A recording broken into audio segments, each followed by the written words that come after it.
Welcome to Matherin.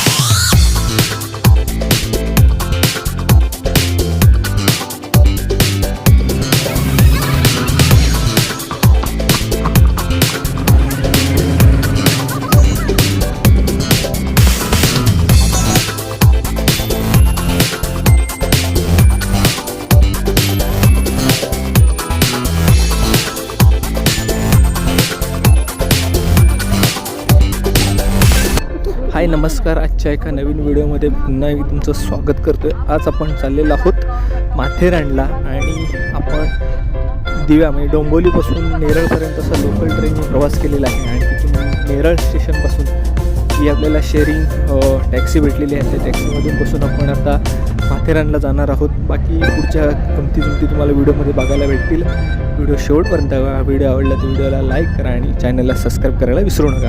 तर चला.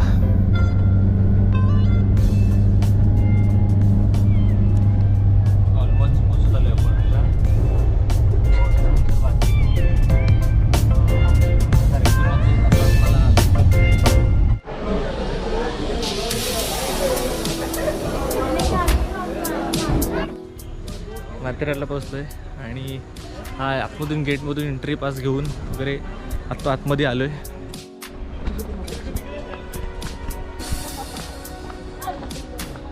तर सकाळी लवकर निघाल्यामुळे नाश्ता झाले ना. पहिला आपण नाश्ता करून घेऊया.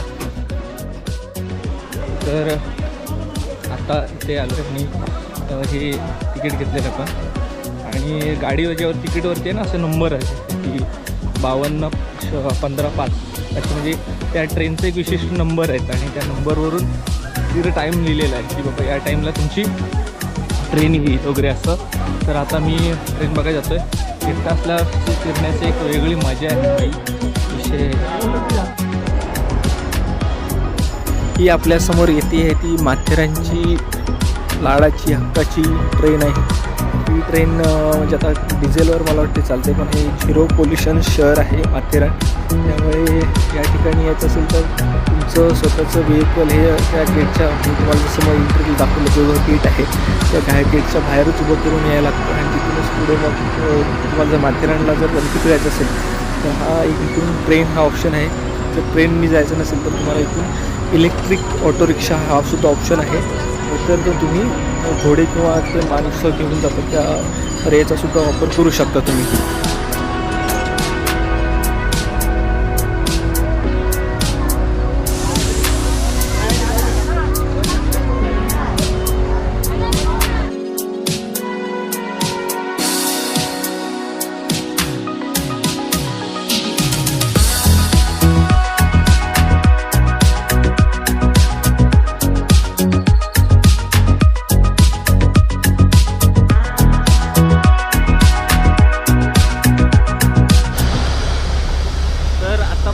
माथेरानला आपण आणि मित्रांनो इथून आपण आता फोटोशूट सेक्शन्स आपण एकटा असल्यामुळे काय तसं काय एवढा विषय नाही पण ही काम 25 आहे. आता बघू आपले कोणाला तरी फोटो काढण्यासाठी बात आहे.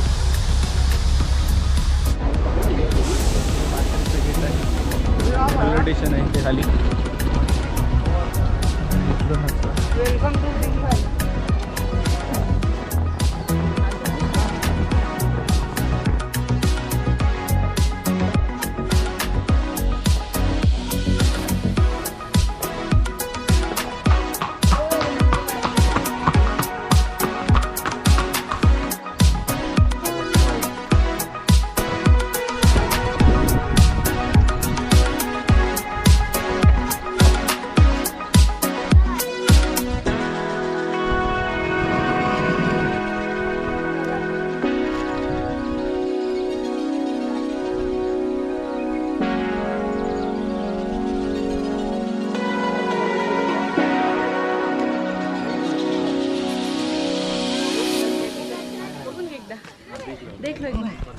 इको पॉईंट वगैरे झालेलं आहे आता आपलं करून. मी बरेचसे पॉईंट आहेत तिथे म्हणजे एका दिवसात फिरण्यासारखं नाही विषय.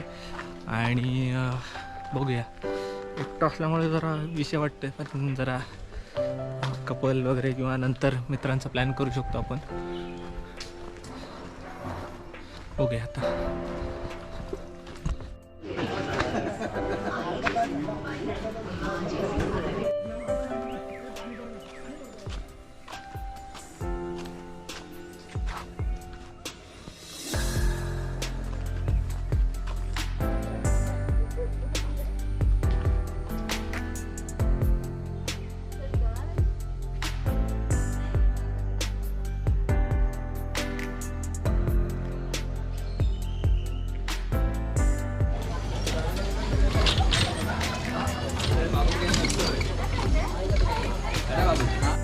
निघायचा विषय आहे माझा. मी बराच फिरलो आहे आणि काय आलं आहे मला पण आता पुढे जायचं आहे, त्यामुळे लवकर निघतो आहे. अजून काय बरेचसे पॉईंट आपल्याला कवर करता आले नाही. तुम्ही येत असेल तर 2-3 दिवसाचं प्लॅनिंग करून या आणि जेणेकरून बरेचसे पॉईंट तुम्हाला कवर करता येतील. इथे बघा बरेचसे असे हॉटेल आहे, खाण्याचं वगैरे काही प्रॉब्लेम नाही आहे. लहान मुलांसाठी सुद्धा असं गेमिंग आहेत भरपूर. आणि वातावरण बघाल तर एक नंबर विषय आहे, म्हणजे टॉप आहे टॉप. पतपेढी आहे इथे, जे माथेरानचीच वेगळी अशी पतपेढी आहे बघा, बघू शकता तुम्ही. त्यानंतर मराठा झमका बरेचसे हॉटेल्स किंवा म्हणजे टुरिस्ट स्पॉट आहे, एकदम भारी आहे आणि स्वच्छता आहे. मध्ये तुम्हाला मी दाखवलं होतं की ते MMRDने बरेचसं काम केले. ह्या रस्त्याचं कामसुद्धा त्यानेच केलं नाही, त्यामुळे सुंदर आहे, स्वच्छता आहे. अजून थोडं लोक कचरा बिचरा टाकत आहेत, पण ठीक आहे. इकडची ग्रामपंचायत आहे ती करते स्वच्छता. बाकी व्हिडिओ आता मी परत एकदा या ट्रेननी जातो आहे मी आणि बघू इथून आता परत आपल्याला जाण्याची बात आहे. बाकी व्हिडिओ कसा वाटला तर मला कमेंट्समध्ये सांगा. अजून ह्याच्यानंतर आणखी कुठले थंड हवेचे ठिकाण आहे जे तुम्हाला वाटतं जिथे जायला पाहिजे वगैरे, तर तुम्ही आम्हाला सांगू वगैरे शकता. बाकी बघूया. थोडं काय होतं आहे, थंड हवा आहे आणि थोडी दमट हवा आहे, त्यामुळे जरा कोकणात जसं वातावरण असं सेम वातावरण आहे, फक्त जरा हे थंड वातावरण आहे. ह्याच्यानंतर आमचं महाबळेश्वरचं सुद्धा प्लॅनिंग आहे. महाबळेश्वरला मी एकटा गेलो आहे, म्हणजे बऱ्याचदा फिरलो आहे महाबळेश्वरला, पण आमचं मित्रांचा ग्रुप वगैरे कधी गेला नाही इकडे महाबळेश्वरला. तर एकदा पाऊस पडायला सुरुवात झाली की आम्ही आपल्या दापोलीपासून 60 का 75-78 किलोमीटर आहे, त्यामुळे तो एक लोकेशन करायचं आहे. इकडे लोकेशन सोपं का झालं तर इथं ट्रेन आहे, इतर गोष्टीची कनेक्टिव्हिटी चांगली आहे, त्यामुळे हा लोकेशन फिरता आलं. आणि गणपतीपुळेचं जर गणपतीपुळे म्हणतो मी महाबळेश्वरचं बोलाल तर महाबळेश्वर आहे, प्लॅनिंग आहे करायचं.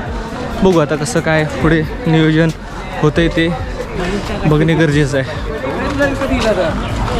बाकी बघूया आता परत एकदा तो तिकीट काढायला जातो. हे बघा इथे घोड्यांची हे सुद्धा आहे, पर पर्सन 500 रुपये सगळं फिरवतात वगैरे ते. बाकी आता आम्ही निघतो इथून. बाकी चलो तर तिकीट वगैरे काढतो परत एकदा. जेवायचं आहे, जेवलो नाही अजून आम्ही, बघूया आता. आणि आम्ही सकाळी आलो होतो तेव्हा गर्दी कमी होती, म्हणजे अगदीच गर्दी कमी होती. आणि आत्ता थोडी गर्दी वाढलेली आहे, पब्लिक आलं आहे भरपूर, त्यामुळे आता आम्ही जातो आहे. संध्याकाळचं पण खूप सुंदर दिसत असेल असं मला तरी वाटतं आहे. बाकी आता बघूया.